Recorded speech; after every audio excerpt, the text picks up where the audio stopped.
Hello. All right, here's a mini lecture for Zygmunt Bauman's Individualized Society, chapters 11 through 14. These are the readings for today, Wednesday, September 18th. Gonna share screen, show these slides.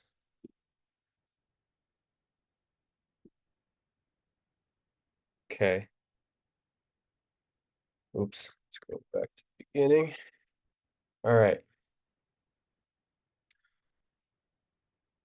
So what we got here is a lot of ideas, and always remember when we're talking about these ideas, this kind of a book is written such that it really helps to be connecting these ideas written about on the paper to your understanding of the world right now, based on your own experience watching the news, reading other books, being a person out in society, uh, buying products, being a consumer.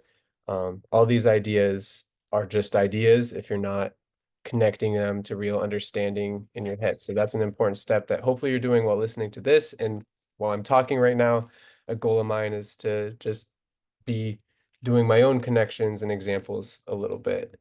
Um, Chapter 11 is about identity and using identity to kind of uh, make people have meaning in life, and it's part of this overcoming of mortality that the whole book begins with. Sorry, I have no table space in here. Um, so Bauman uses identity discourse to talk about society, not just individuals. So even if identity is an attribute of an individual, it's a societal thing when people start to focus and have this frenzied um, identity building habit. So there's two ways of thinking about culture that Bauman brought up, thinking about culture in groups, thinking about culture as attributes. So identity can be tied to the groups you're in, but it's really focused on this attribute, culture as an attribute. So your identity is made up of all these attributes you have, that kind of culture. Another term from Bauman that's helpful in this chapter to think about is life politics. And this is separate from like actual political organizing that people might be doing. It's more tied to consumption and people tying uh, ideas and expectations from society to their own identity. And they do that through consumption, through the choices they make, what to buy, and also how to spend their time. It's a personalized way of expressing your own bite-sized impact on the world. There's some pretty tricky German words mentioned a lot in this chapter. The best translation I could find for Zuhandenheit is staying ready. It makes me think of a good song, Don't Have to Get Ready If You Just Stay Ready. And then there's Vorhandenheit, which is like brute existence. So uh, the point in this distinction somehow is to point out how things are noticeable when they disappear or go bust. Like I notice my nose because it's runny right now, but I wouldn't think about my nose if it were not runny. And a good quote illustrating this point is that it is the awkward and unwieldy, unreliable, resistant, and otherwise frustrating things that force themselves into our vision, attention, and thought. So basically, we don't pay much attention to things when they work. The chapter continues, talking about the shape of sociality. So this is like, I give a lot of different definitions here in the slides of what the word sociality means.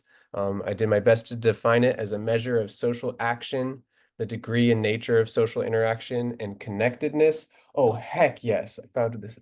Oh my goodness. Oh, now I'm all better.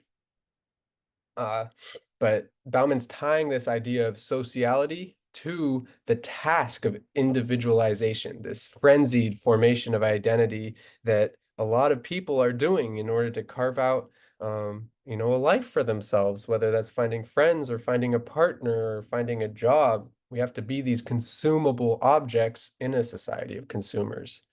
And this chapter breaks down what individualization looks like, both as a societal process and how it's enacted by individuals. And that's through this identity forming frenzy. He also gives us a term that you'll see in many other books he writes called life project. And it is what it sounds like, making one's life into a project. It's a person's past, present, and their goals all tied together through a narrative they construct with their choices. So if you think about your autobiographical posters, your life project is hinted at through some of your answers to the questions asked in that assignment. In liquid modern times, the task involves choosing what identity to pursue and also, of course, remaining adaptable enough to change your identity when that becomes desirable. Remember, if your identity, if what identities are desirable changes frequently in liquid modernity, that's because identity is a very social thing. People are looking to others in terms of seeking judgment and affirmation. It's not a private thing where you have your identity and you're just alone in a forest.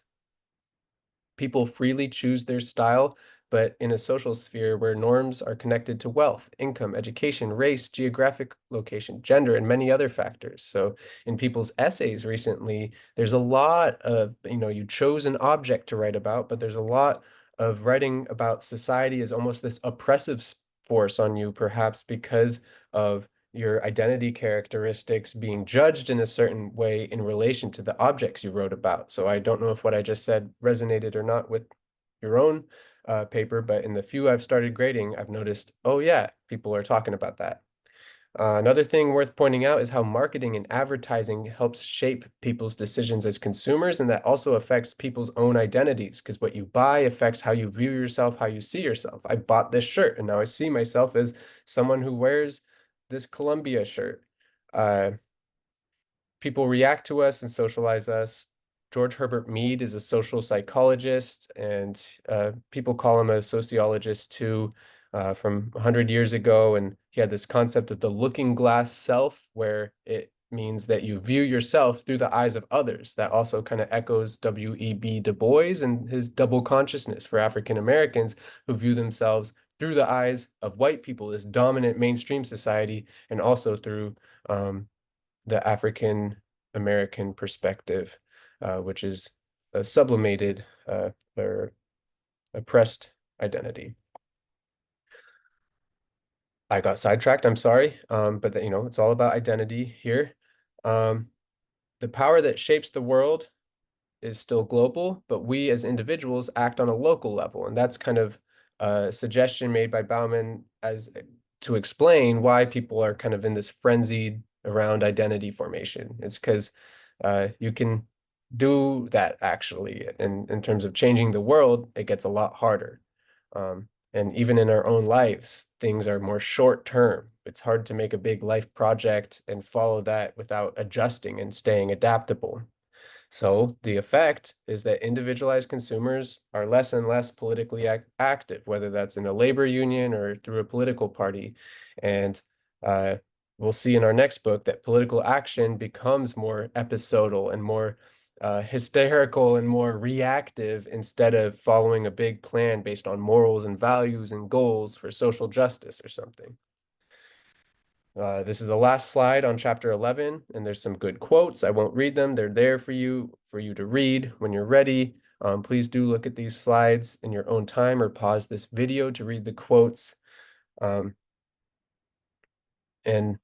yes, I think I've covered all these points from this chapter. So people are getting kind of depoliticized in this identity formation frenzy. That's the moral of the story in chapter 11, trying to move quickly so I hold on to your attention. It's hard to do video lectures and make people actually watch them. Chapter 12 begins talking about Seneca. I actually recently encountered Seneca walking past a mini library. It was on Stoicism and Greek philosophers, and they were talking about him talking to other philosophers or other philosophers writing about him, or he writing about other philosophers. Uh, Regardless, they're thousands of years ago talking about different philosophical points they make. And one of the points that Seneca made was that pursuing instant gratification leads to apathy and dissatisfaction. It's a waste of your lifetime. Um, Most people, though, are socialized to pursue instant gratification by purchasing things and eating candy. Uh, and they're motivated to do this because we live in a precarious society where what you have might fall out from under you at any moment. So you seize that moment and use your credit card to help you seize that moment. And Bauman talks about the structures making life precarious for people and how unemployment is structural when there's too many people who exist and not enough economically necessary jobs in a profit-based market economy where employers don't want to give people jobs out of the goodness of their heart. They just want to give people jobs when they can get a really good use out of a person for their time and energy and skills. However, Bauman doesn't point this out very explicitly. In an economy where there were a bounty of socially useful jobs just made available, people wouldn't have this problem of precarity. So if we had a really expansive jobs program in the United States, or even just in California, if we had an expansive jobs program that focused on giving people the opportunity to take care of others or to do gardening or to make art or do other things that might benefit society, even if just a slight bit, they could earn an income and get a lot of, benefits like guaranteed medicine or get their food vouchers or whatever. A jobs program would make life less precarious. So that's just a point I'm making there. I'd love to talk about that more with people, hear what you think about jobs programs, what your ideal jobs program would look like, and how it would make society less precarious. And of course, you're free to disagree with me. Maybe that would just make life more, restrictive because it would involve taxing corporations and it could, fetter the free market economy. Insecurity, just, defining kind of what we're talking about when we're talking about insecurity, it's less of the psychological sense of like, am I good enough? Because of course, that's more the last chapter, forming an identity, buying the right things.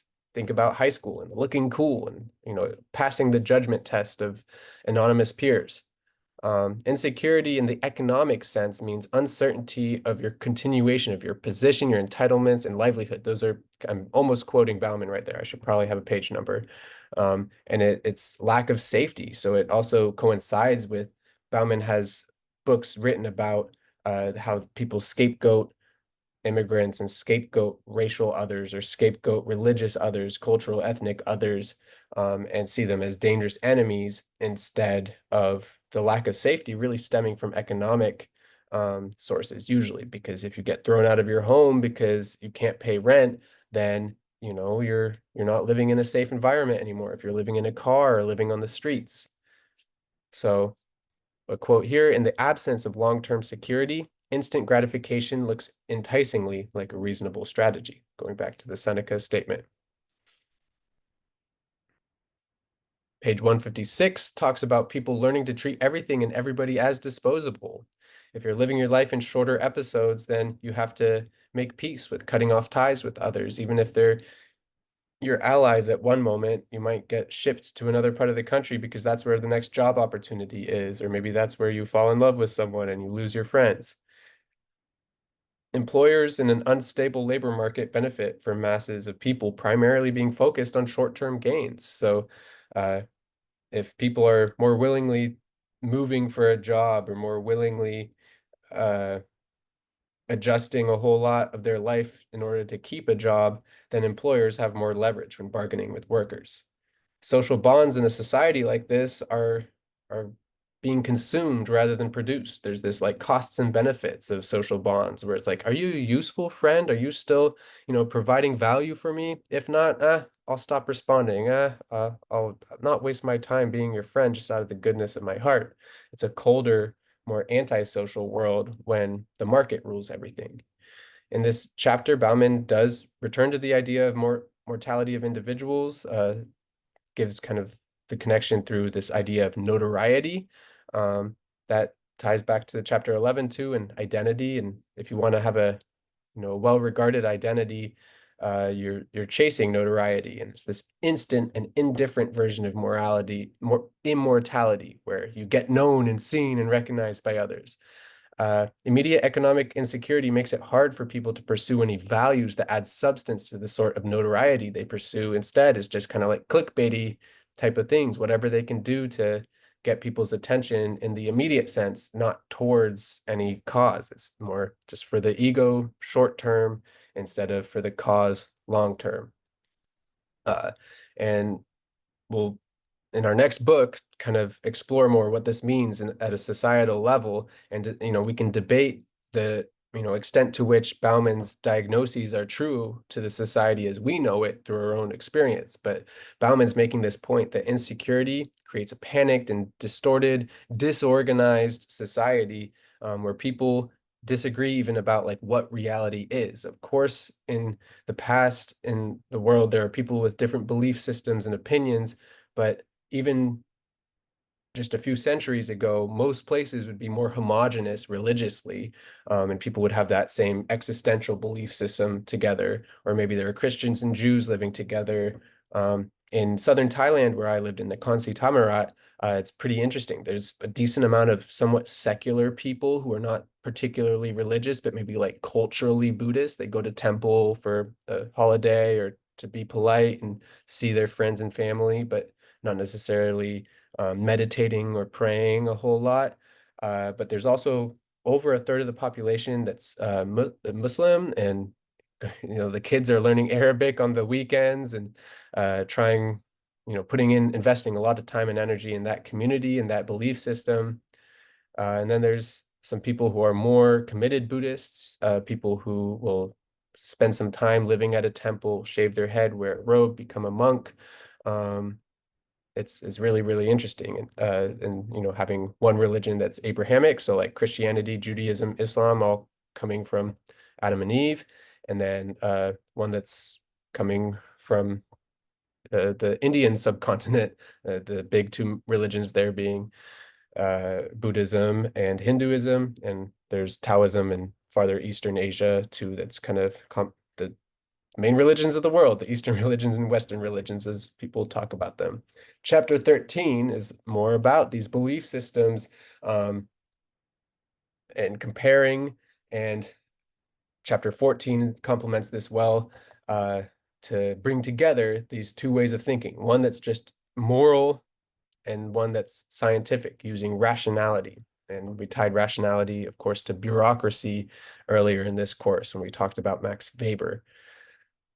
So in chapter 13, they're reconciling morality in the modern effort to create social order, because nowadays, uh, let's see what's behind my face. Neoliberalism has created a vicious cycle of increasing security for capital and insecurity for humans.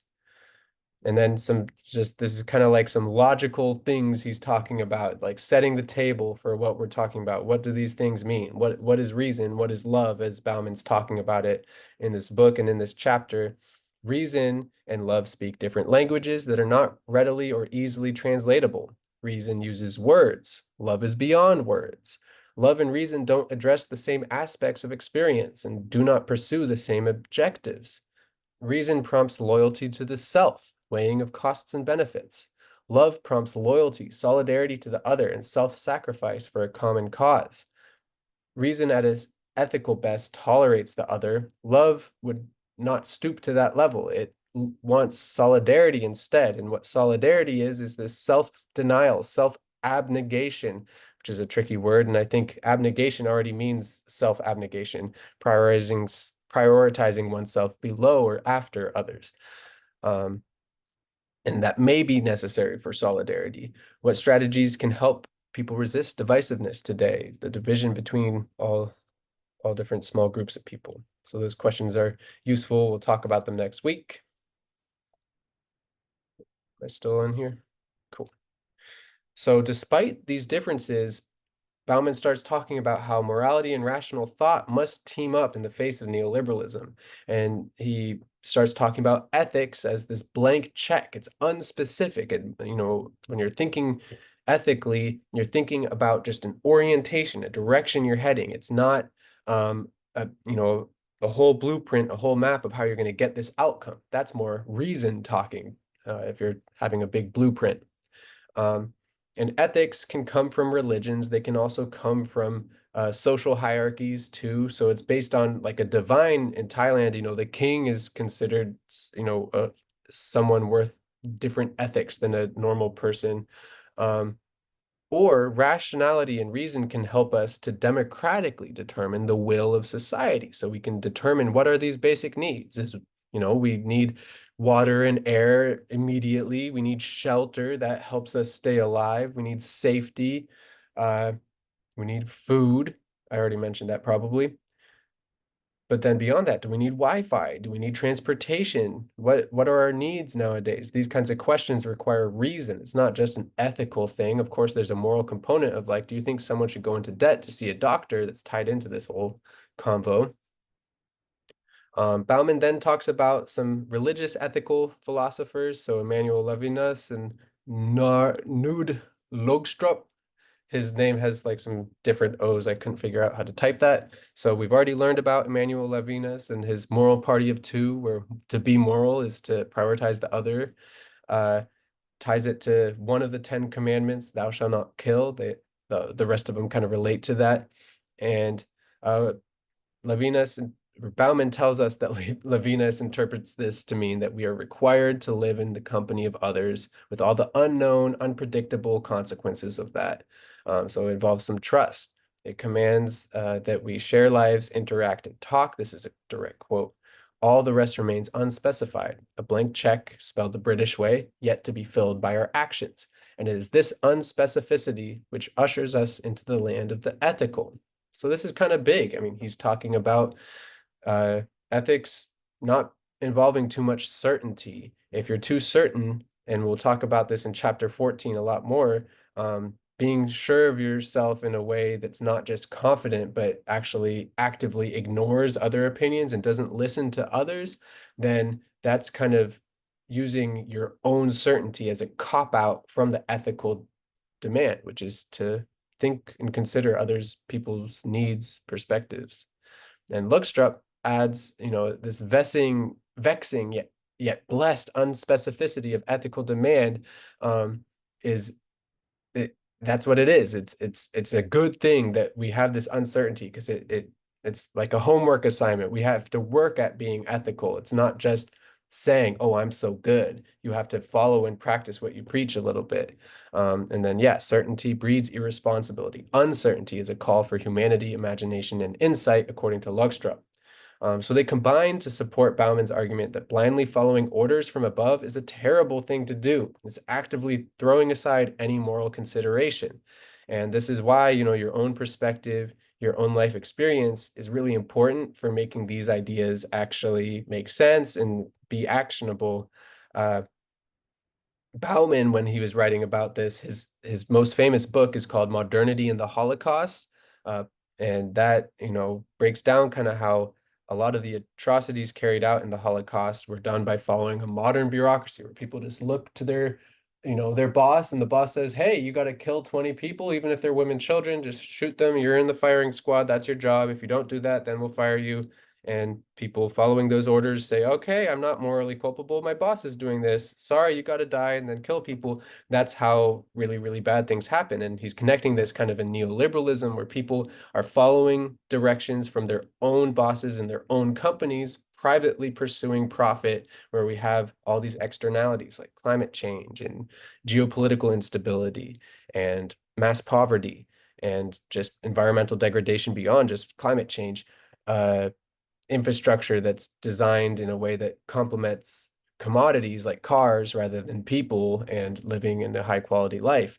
Mass suffering of factory farmed animals to feed profitable food business instead of you know, part of a jobs program, in my opinion, would be to have more people work in animal agriculture, taking care of animals, even if we're going to still eat animals, instead of having no humans interact with those animals. Caring for the animals and giving them a better life would actually make a difference, in my opinion, in terms of morals in the world and making there be less suffering. Big, big quote. It's awesome. Uh, okay. So, the question says, the question of the whole chapter, does love need reason? And he says, yes, love needs reason, but it needs it as an instrument, as a tool, not as an excuse, justification, or hideout. So a lot of people might try to make a rational, a rational argument for why the free market is the best, and they have their talking points, but that's the wrong way of looking at it, in Bauman's opinion. It's that we need to create rational response to human needs and listen to other and be, distribute a survey. What do you need in your life? Um, and then try to solve problems that way instead of trying to authoritatively dictate with your own reasoning to others why your profit-making mechanism is the best way for the whole world to function. And this great quote, to love just as to be moral means to be and to remain in a state of perpetual uncertainty. The lover, just like the moral person, sails between the tolerance, which more often than not runs aground on the shallows of indifference, and the possessive impulse, which all too easily and abruptly flounders on the rock of coercion. And the lover and the moral self have no other waters to navigate. So it's tough, it's a challenge. You're either controlling people or you're careless about them and you have to go between coercion and indifference to love and be moral for the other, to be there, but also respect other people's freedom. They need all the help they can get, and reason's promise of assistance sounds attractive. You're trying to use reason as a tool to help you help other people according to their wishes. They need, after all, to ponder alternative courses of action and to count their risks and chances, gains and losses. They need to try the best they can to anticipate the effects of their actions on the well-being of the objects of their love or concern. They need to compare and evaluate the gravity of demands which cannot be met simultaneously due to the scarcity of their resources, and they need to calculate the best or least harmful way to distribute the resources at their disposal. Chapter 14, Private Morality, Immoral World, discussing how to be moral in society. So in Emmanuel Levinas's Moral Party of Two, it's kind of an abstraction just for the sake of coming up with a pure moral. So there's the other, which is this face. It's who you should be catering your good intentions towards. And when you try to this individual, you can listen to their wants and needs, and it makes sense. It's coherent. It's one person, and then you do what they want. But in real world, in society, it's there's a third, fourth, fifth, sixth, 8 billionth person who has their own needs and opinions. And if you try to cater to all of that, moral responsibility desperately seeks its limits. It's like, holy cow, I can't do this. This is impossible. Baffled, moral impulse pauses and awaits instructions. So in a globalized world where our actions can affect people who are far, far away, people tend to just say, fuck it, I don't have much of a moral responsibility for anybody. Nihilism, I guess, is a way of describing that stance. But Bauman, talks about an alternative to nihilism, and it's pursuing social justice. And justice is the moral impulse from the moral party of two for the face, but in an ongoing effort to look out for others, even if it means, so it's extended to society, extending that moral impulse to society. Sorry, my brain is dying. Well, no, I've been talking for too long. So justice is an ongoing effort to look out for others, even if it means restricting one's own freedom. And this is, again, justice means extending the moral impulse just from one other to all of society. And that means that your own wants, needs, and preferences matter just like a drop in the bucket instead of being the authoritative best thing that you need to kind of be a missionary and persuade everybody else to see things how you see them. Justice can also be seen as self-interestedness because it keeps society stable, fair, and safe. So in a society where people are oriented towards justice, then social welfare gets prioritized because you're listening to others and trying to meet their needs. A just state is always suspicious of itself for not being ethical enough. So they're trying to be more ethical and trying to improve. It's an active thing. It's not just a destination and then you're there. Ethics can judge the state, not the other way around. So a state that determines the ethics is not going to be very ethical. If I started a country called broccoli is best land and anybody who ate meat would get executed, that would not be a very moral place to live. Most of us would agree. Even if, a vegetarian would feel happy in that place in a sadistic way. Levinas, his moral party of two only helps us in terms of this ethical orientation, this direction of where to direct your moral energy towards the other when you're applying it to society. So from the inside outward, Bauman kind of talks about inward flowing, outward flowing motivation. I talk about that a lot in my sports class because athletes need a lot of motivation to do what they do. And the point here is that being oriented towards others is a selfless thing, which is the opposite of greed is good. So he's saying at a societal level, having more people concerned with others and the greater good is going to make a better, safer, happier, more sustainable society than a society where, according, this is a very popular, dominant, almost unquestioned opinion in our world today, which is that greed is good. Just make as much money as you can and you're being a good person. A plus, you did your homework. Who cares about your classmates? That's hopefully not what we're going towards in this class ourselves. Talks about more philosophers, Kant, Jonas, ethics being in the hands of reason. So more people connecting ethics to reason and trying to, grapple with this kind of tangled issue because like we talked about in previous chapters, morality kind of speaks a different language than reason. It's not trying to weigh costs and benefits, at least in this Levinasian way.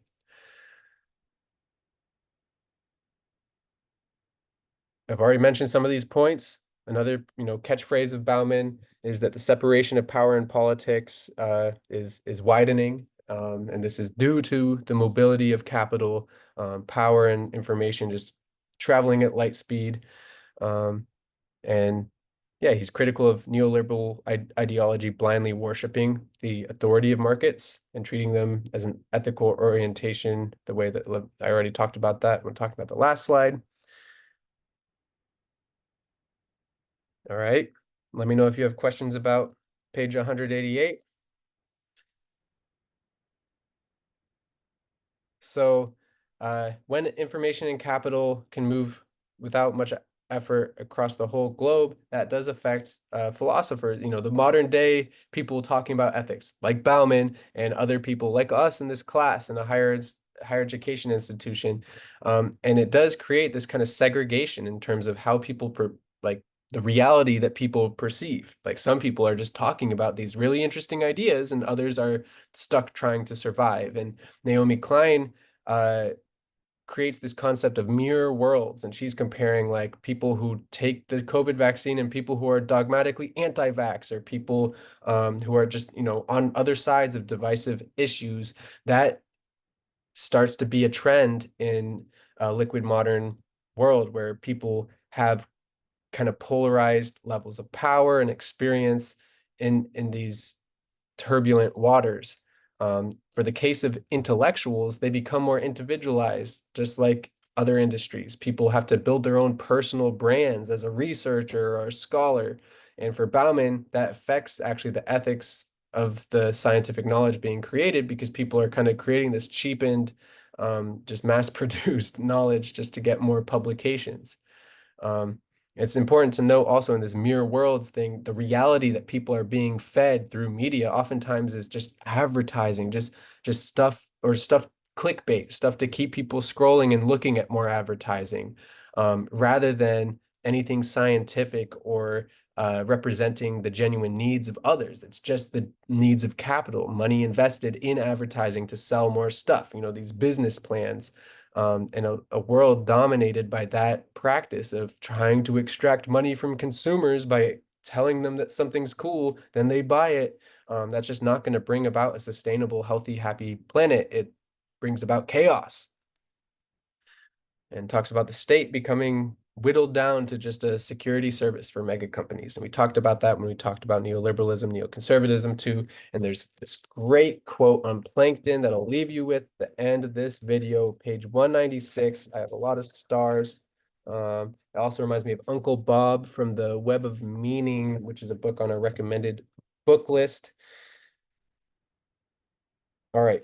A case is often made that the market neoliberal apotheosis of economic results. So that's like focusing, just myopically focusing on economic results, productivity, and competitiveness with its cult of the winner and its promotion of ethical cynicism is the present day equivalent of the great ideologies of yore, an ideology, moreover, which comes closer to uncontested hegemony than any of its predecessors. On the face of it, much seems to speak in favor of this view. The point of similarity between the neoliberal worldview and a typical classic ideology is that both serve as a priori frames for all future discourse, setting what is seen apart from what goes unnoticed, awarding or denying relevance, determining the logic of reasoning, and evaluation of results. And yet, what makes the neoliberal worldview sharply different from other ideologies, indeed a phenomenon of separate category altogether, is precisely the absence of questioning and any critical edge. Its surrender to what is seen as implacable, not movable, irreversible logic of social reality, that markets rule everything.